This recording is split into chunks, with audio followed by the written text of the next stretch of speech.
आज की इस वीडियो में डिस्कस करेंगे Saudi visit visa, tourist visa, उम्रा वीजा, रेसिडेंट वीजा के बारे में क्या लेटेस्ट अपडेट है।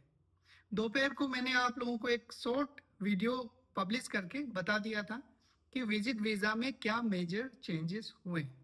वो वीडियो इंस्टेंटली पब्लिश करने का मोटिव यही था कि जो लोग प्लान कर रहे हैं वीजा एप्लीकेशन प्रोसेसिंग के लिए उनको एक अलर्ट मिल जाए और आगे का प्लानिंग उसी हिसाब से करे। वो शॉर्ट्स वीडियो चैनल में है, आप देख लीजिएगा। इस वीडियो में बात करेंगे वो क्या क्या चेंजेस हैं जो हुए हैं, आपके पास अभी कौन से ऑप्शंस हैं जिसके तहत आप वीजा लेके सऊदी आ सकते हैं।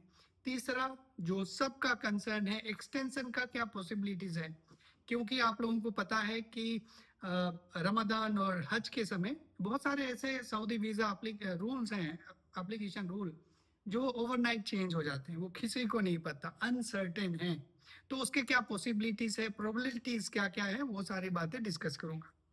आप लोग वीडियो को कंप्लीट देखिए और अगर तभी भी कोई सवाल होता है तो कमेंट में लिखिए। अगर कमेंट में भी आपको जवाब नहीं मिलता है या फिर आपको लगता है कि डिस्कस करना है तो आपसे मैं यही रिक्वेस्ट करता हूँ हर बार कि आप व्हाट्सएप में कांटेक्ट कर सकते हैं, लेकिन आप ये ग्रांटेड मत लीजिए कि कोई वहां पे बैठा हुआ है बस आप ही के मैसेज के लिए। जो भी आपका कंसर्न रहता है एक मैसेज में, जितना कंसर्न है एक मैसेज में भेज दीजिए, ताकि एंड ऑफ द वीक या फिर एंड ऑफ द डे जब भी टाइम मिलेगा किसी को, वो पढ़ के एक मैसेज में सारा जवाब दे देगा। उससे आपका भी टाइम बचेगा, हमारा भी टाइम बचेगा। ओके, ये मैं हर बार रिक्वेस्ट करता हूँ लेकिन कोई मानता नहीं है। सबको यही लगता है कि कोई वहां पे बैठा हुआ है मैंने उनको हायर कर रखा है और वही हमारा काम करेगा, लेकिन ऐसा नहीं है। किसी से मैं कोई फीस नहीं लेता हूँ असिस्ट करने का, ये आप लोगों को पता है।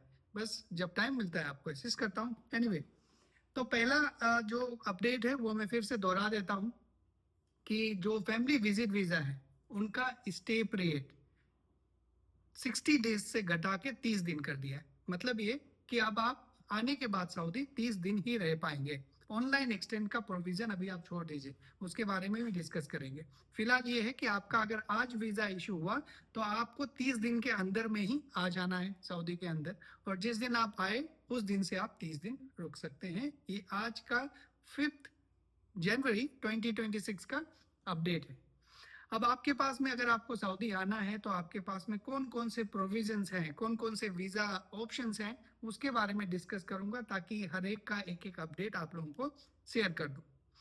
आप ये मान के चलिए कि ब्रॉडली दो कैटेगरी होते हैं वीजा का, एक होता है विजिटर कैटेगरी, एक होता है रेसिडेंट कैटेगरी, है ना। ये इस तरह से समझिएगा। विजिटर कैटेगरी में आपका आ जाता है उम्रा वीजा, विजिटर कैटेगरी में आ जाता है family visit visa, visitor category में आ जाता है टूरिस्ट वीजा, विजिटर कैटेगरी में आ जाता है पर्सनल विजिट, बिजनेस विजिट, ये सारी चीजें आ जाते हैं। फिलहाल फैमिली विजिट वीजा, उम्रा वीजा, टूरिस्ट वीजा एक्टिव है, मतलब वो इशू हो रहा है। इसमें ट्रांजिट वीजा का बारे में बात नहीं करेंगे क्योंकि वो 4 दिन का होता है, उसका कभी भी कहीं पे भी लेना देना है नहीं। फैमिली विजिट वीजा का अपडेट आप लोगों को पता हो गया कि कितना स्टे पीरियड था और उसे कम कर दिया गया है, और उसी हिसाब से आप आगे प्लान करेंगे। अब आपके पास है उम्रा वीजा। उम्रा वीजा का आज के डेट तक 90 डेज वैलिडिटी है और 90 डेज स्टे पीरियड है। जो मैं उम्रा वीजा के बारे में बताने वाला हूँ ध्यान से समझिएगा। जब भी आप मुझसे कांटेक्ट करते हैं उम्रा वीजा के लिए, तब मैं आपको ये क्लियर बताता हूँ कि ये आज का अपडेट है कि भाई 90 दिन मिल रहा है, कल क्या होगा किसी को पता नहीं। ये क्यों बोलता हूँ, इसीलिए बोलता हूँ क्योंकि यहाँ पे ओवरनाइट चेंज हो जाता है।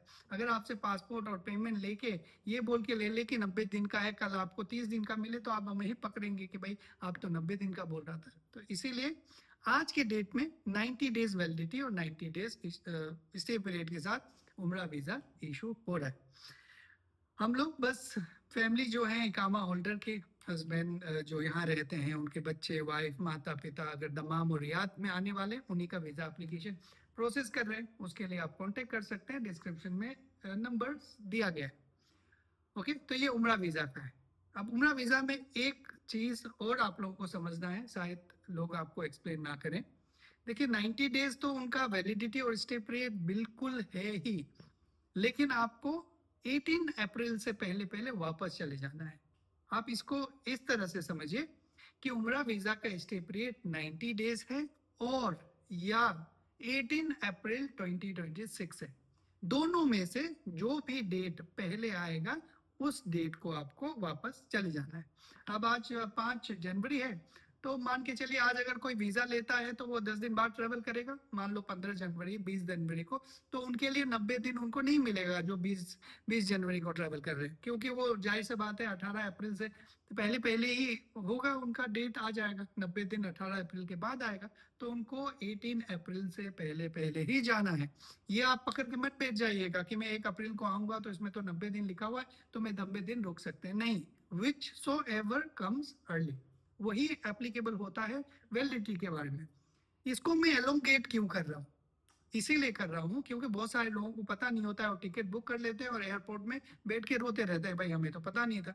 तो ये बात आप आपके जो इनर सर्कल है, आपके जो व्हाट्सएप ग्रुप्स हैं या फिर जो भी जहाँ पे भी आप कम्युनिकेट करते होंगे उसमें ये आप एजुकेट कीजिए लोगों को कि भाई देखो 90 डेज का वैलिडिटी तो है, लेकिन आपको 3 अप्रैल से पहले पहले आ जाना है। 90 डेज का स्टे पीरियड तो है, लेकिन आपको 18 अप्रैल से पहले पहले वापस भी चले जाना है। ये उम्रा वीजा का गाइडलाइन है, ये ऑफिशियल गाइडलाइन है। आने वाले दिनों में ये उम्रा वीजा में ये डेट्स लिखे हुए भी आएंगे जैसा हर साल होता है। तो ये था उम्रा वीजा के बारे में। एक टूरिस्ट वीजा भी, टूरिस्ट वीजा और फैमिली विजिट वीजा में जो ड्यूरेशन है उसमें कोई अंतर नहीं है, वो सिंगल एंट्री है, 30 डेज वैलिडिटी और 30 डेज स्टे पीरियड के साथ ही वो आ रहा है। टूरिस्ट वीजा मोस्टली कौन लेते हैं, जो या तो घूमने आए या फिर जो नॉन मुस्लिम लोग हैं जिनके डॉक्यूमेंटेशन कंप्लीट नहीं है, वो अपनी फैमिली को बुलाते हैं टूरिस्ट वीजा में। ये हो गया, ये सारे थे शॉर्ट स्टे वाले, ओके, जिसको विजिटर्स कैटेगरी बोलते हैं। अब रेसिडेंट कैटेगरी में आ जाइए, उसमें भी बहुत सारे वीज़ा हैं, फैमिली रेसिडेंट वीज़ा है, वर्क वीज़ा है, स्टूडेंट वीज़ा है और भी अलग अलग कैटेगरीज हैं। इनमें से 2 कैटेगरी जो सबसे कॉमन है, वर्क वीज़ा और रेसिडेंट वीज़ा। वर्क वीज़ा को हटा दीजिए यहाँ पे, क्योंकि वो तो 12 महीना ही खुला हुआ रहता है, कुछ दिनों के लिए हज के समय बंद रहता है। रेसिडेंट वीजा भी 12 महीने खुला हुआ रहता है, हज के समय कुछ महीने के लिए थोड़ा सा प्रोसेसिंग डिले रहता है। ओके, अगर आपको अपनी फैमिली को लंबे ड्यूरेशन के लिए स्टे पीरियड के बुलाना है तो यही एक पॉसिबिलिटी है आज के समय में कि आप रेसिडेंट वीजा एप्लीकेशन प्रोसेस करें।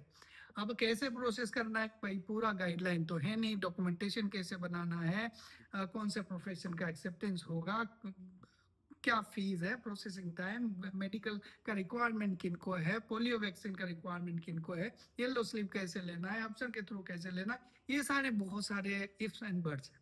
तो उसके लिए मैंने एक सेपरेट डेडिकेटेड प्लेलिस्ट बनाया हुआ है रेसिडेंट वीजा का, वो आप देख लीजिए। अगर आप चाहते हैं कि एक डेडिकेटेड वीडियो से मुझे मिले, मास्टर क्लास वीडियो मिले, तो वो भी वीडियो का एक लिंक है, लेकिन वो उनके लिए है जो पेड मेंबर है। वो एक डेडिकेटेड वीडियो है 11 स्टेप का, जिसमें आपको स्टेप 0 से लेके स्टेप 11 तक, स्टेप 11 जब आपका परिवार यहाँ आ जाएगा इकामा कैसे बनाना है उस समय तक का सारा डिटेल एक्सप्लेन किया गया। अब आप ये सोचेंगे भाई ये तो बहुत अच्छा काम हो गया, भाई हम पैसा क्यों पे करें इनको, है ना, पैसा क्यों पे करें। मैं जानबूझ के इसके ऊपर मेंबरशिप लगाया हूँ क्योंकि लोग फ्री वाले चीज भी देखना नहीं चाहते हैं, तो मैं अपना टाइम एंड रिसोर्सेज क्यों वेस्ट करूँ उसके लिए। ओके, तो फ्री वाले भी हैं, अगर आप देखना चाहें तो देख लीजिए। अगर आपको पेड डेडिकेटेड वीडियो चाहिए तो वो भी आप देख सकते हैं, डिस्क्रिप्शन एक बार देख लीजिएगा, आपको समझ में आ जाएगा। अब बात करते हैं एक्सटेंशन के बारे में।